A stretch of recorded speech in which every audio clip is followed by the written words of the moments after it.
Hello everyone, আমি অঙ্কিতা। যারা কচু পাতা চিংড়ি খেতে পছন্দ করো তাদের জন্য এই রেসিপিটা।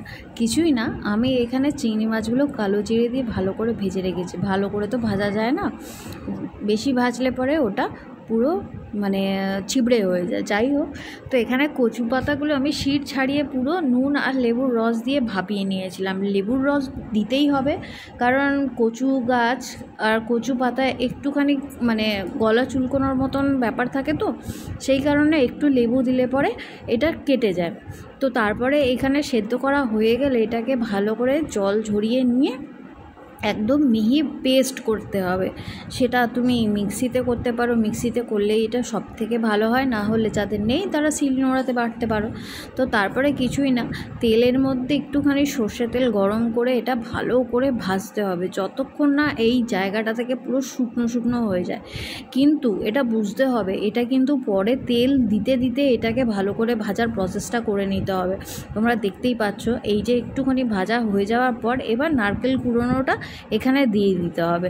তো নারকেল কোড়াটা তোমরা, এখন তো নারকেল কোড়া অনেক রকমভাবেই পাওয়া যায়। দুধ ছাড়ানো নারকেল বাইরেই বিক্রি হয়, 30 টাকা করে প্যাকেট নেয়। না হলে এই নারকেল সবথেকে ভালো হয়, যেটা বাড়িতে কোড়ানো হয়।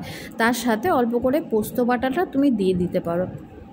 পোস্ত বাটা, সর্ষে বাটা, নারকেল গুঁড়ো এইগুলো না দিলে পরে কিন্তু এটা টেস্ট একদমই খুলবে না। নর্মালি কি হয়, আমি তো মাছ মাংস খাই না, বাট তবুও বলছি যে এটার একটা টেস্ট, ফ্লেভার এই সমস্ত অনেক কিছু মেনটেন করে। তো সেই কারণে বলছি, যা যা এখানে দেওয়া হচ্ছে সেগুলো তোমরা প্লিজ একটু হাতের সামনে রেখো। তো এরপরে খুব ভালো করে তোমাদের মিশিয়ে নিতে হবে, যতক্ষণ না এটা ভালো করে ভাজা ভাজা হয়ে আসছে। মানে কি, সাইড থেকে তোমরা দেখতেই পারবে পুরো জিনিসটা কিন্তু তেল ছাড়বে।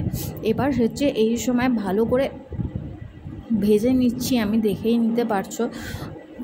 তেল ছাড়া অবধি এটাকে খুব ভালোভাবে নেড়ে যেতেই হবে। এটা নাড়ানো বন্ধ করা যাবে না, না হলে নিচে লেগে যেতে পারে। ভালোভাবে দেখো তেল ছেড়ে এসছে, আরও কিন্তু আমরা তেল দিতে দিতে এটা করতে হবে। এটা একটা জিনিস বলবো, এটা কিন্তু পুরোটাই হচ্ছে আনহেলদি, এটাতে অনেক কিছু পড়ে।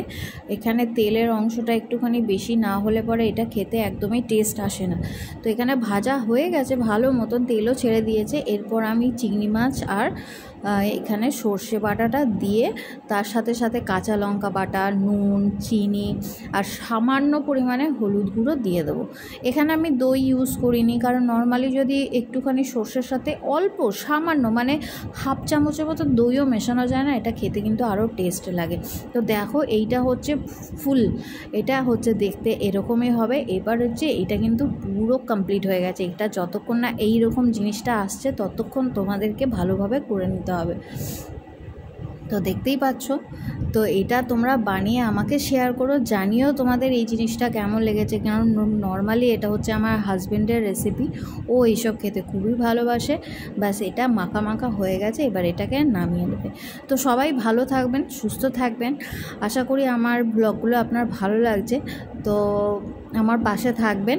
চলুন, নতুন একটা ভিডিও আনবো খুব শিগগিরই। এখন বাই, টাটা।